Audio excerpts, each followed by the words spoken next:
Yo, shaved my mustache. I look a lot older, I think, or something. And the other end, we're gonna have one more short video on natural light photography. I actually filmed quite a bit of this while traveling with my wife a few weeks ago. But I'm out traveling with my wife. We're in Charleston right now, and then we're going to Colorado. We just landed, we're at the airport.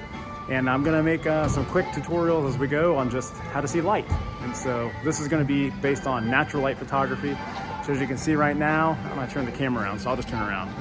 You can see the sun's behind me right now coming this way. So if I put it in my face, we're gonna call this direct light. And then if we put it behind me, we're gonna call this, you can kind of see the orange glow around my neck. We're gonna call that backlighting. You can kind of backlight to the side sometimes too. I don't know how to do it with this camera right now. And then the other type of light that we're gonna work with is gonna be diffused light. I gotta find that. I've never been the kind of person that does videos in public, so it feels a little strange. So diffused light is when, there you go. When there's not a lot of, I can't find it. We'll have to come back to that. Okay, never mind, bye. Okay, quick little visual on backlighting. So I'm in the shade right here at this coffee shop, but if I step forward, you can see behind me is the sun's up there, and you can see it kind of on my shoulders. Call that backlighting, but my face is still in the shade. I'll take a quick photo in portrait mode and see if we can expose that correctly. This photo, took it on the iPhone. You can tell it's backlit. You can see even the rays of the sun coming down from behind me. The reason it works so well is because I'm in the shadow, like my face is in the shadow, right? So it's all even. And then the wall behind me is also in the shadow. And so it allows for the similar exposure throughout the entire frame. And then the difference being the orangish golden light that's haloing my hat and sweater and hands that allows me to kind of pop off the frame a little bit. What's up, students? Okay, this is my beautiful wife Anna back here. We're out cross-country skiing in Colorado and gonna do a couple little sections here on lighting. You can tell I'm in harsh light right now. And if you have harsh light on a subject, you kind of have to squint because it's only about 2 o'clock. If it was later in the day, maybe 5 or 6 near sunset, you could probably put somebody in harsh light, direct light, outside in the sun, and they wouldn't be squinting. There's a couple things you can do. If we had a bunch of sky behind us, you could put them in the sky and you get all the color of the sky because that's the direction the sun's going.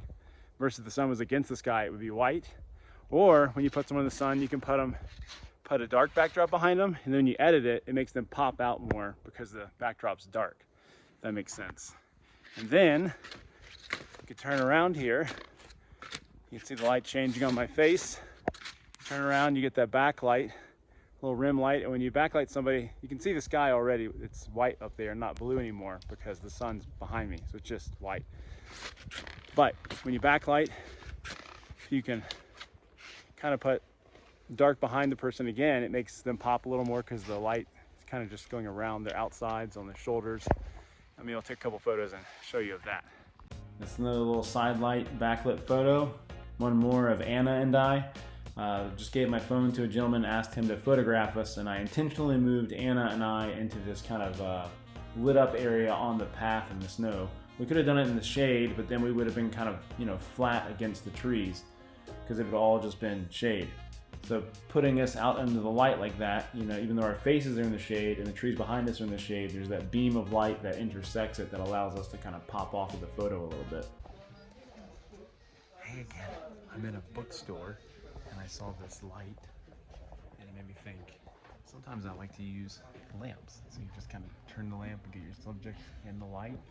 It really highlights them, because the lamp was actually pointing down, but then I saw it and I was like, oh, if I just turn it up, you can see the different light on my face. It was like a harsh shadow.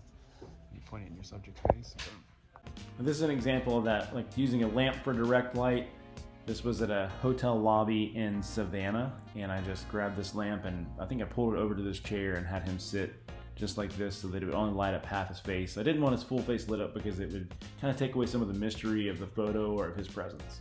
Another photo with just the direct light. This was at a wedding in Atlanta sometime in the fall of last year, 2021, and I just was at the reception, asked the bride and groom to step outside. And I grabbed a bunch of candles and some bridesmaids off the tables and just had them hold them. So it's direct light, but it's still pretty soft because it's, really warm candlelight. Here's a photo I took while on vacation with my dad at the Roman Coliseum. I was shooting an old film camera, which is a manual process, really slow to get set up. And I just pointed at this family. They look kind of tired. You can see the parents are looking at the guidebooks and the kids are a little worn out.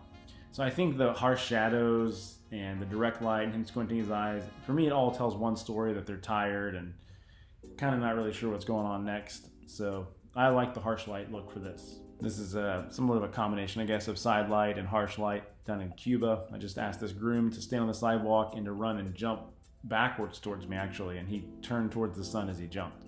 Another photo taken with backlight in Cuba. I approached this gentleman on the street and asked if I could take his photo with the same film camera, and I tried to backlight him. You can see it, put his hat where the light was coming in against him, up against the building that was in the shadow, so he would pop off the building a little bit. This is an example of direct or harsh light. It was pretty close to sunset, so she's not having to squint. He might be squinting a little bit. And I intentionally put behind them the shadows, or a background of just kind of darker contrast, so they would pop off the frame being in the sun. This is sort of an example of silhouetting. If I had brought the exposure down a little more so that the bride and groom or this engaged couple were darker, it would be more silhouetted. But you can tell I just kind of put the sun off, it's way off to their left. I had them jump, and so for me, if I had made them properly exposed, like if I had brought their shadows up, we would have lost all the blue in the sky. But this way, bringing the exposure down, and they're a little silhouetted, which is a little bit of mystery, but it allows for all the color in the sky to exist. This is a backlit silhouette as well. And this one I did pull the exposure way down so that she's completely, her shadows and the blacks, like you can't see really any of her skin at all. But it was cloudy outside, so it was like some diffused light coming in, it was raining, and I put her in the middle of the window, so everything else in the room is outlined or darkened, but she just kind of pops out because of all the bright light coming in from behind her. This is kind of a weird example of like harsh light also backlit, because there's windows way above the chandelier shooting light onto that back wall, and I asked this couple to pose up there. And what's really important about silhouette photos is if people are staring at the camera, they kind of look like a blob, so you have to really kind of position angles and get people's body figures nice so that the shadow or the contour of their body produces natural edges to look at. This is in a museum in Chattanooga. There was a big window light on the ceiling coming straight down, and there's actually other stuff behind her, other lit up areas that I edited out in the photo. So here I just had, threw the veil over her and told her to look up towards the sun, and I asked her to close her eyes because if she kept them open, it'd probably be too bright and wouldn't be as pretty, but having her close her eyes allows for a more relaxed feeling. I really wanted all of the lines between the stairs and this apartment building in this photo, and even the color of the sky. So I wanted to shoot this couple in direct light, but I didn't want them to be squinty. So one solution to that is if you're going to photograph people in direct light, you can have them interact with each other. And it takes the distraction away from them looking at the camera or being squinty towards the sun. This is an example of diffused light / backlit. This is in Savannah, and I had the bride and groom stand under the canopy of a large tree that has Spanish moss hanging down it. The sun is behind them, pushing through the limbs and the Spanish moss, but kind of the light all bouncing around in there makes it really, really soft. And you can kind of tell they're a little lost in the background because there isn't anything very shadow or shady behind them to make them pop off the frame. So it really all kind of blends together, which I think works for this photo, but other photos, I don't think it worked. Again, this is more of a direct light sunset. You can see kind of bits of snow and ice on the ground. It was a real cold January day in Atlanta. And I had the bride and groom interact with each other. And I think in the midst of the cold, them holding each other like that creates like a warmth feeling for the photo. Another example of backlit, this is a bride and groom in a hallway. So all the walls are white, so the walls are actually diffusing all the light coming in through the doorway behind them. So their faces are diffused and it's nice and soft, but there's still like the edge lighting from the backlit. This is the same bride from earlier in the silhouetted photo in the hotel room.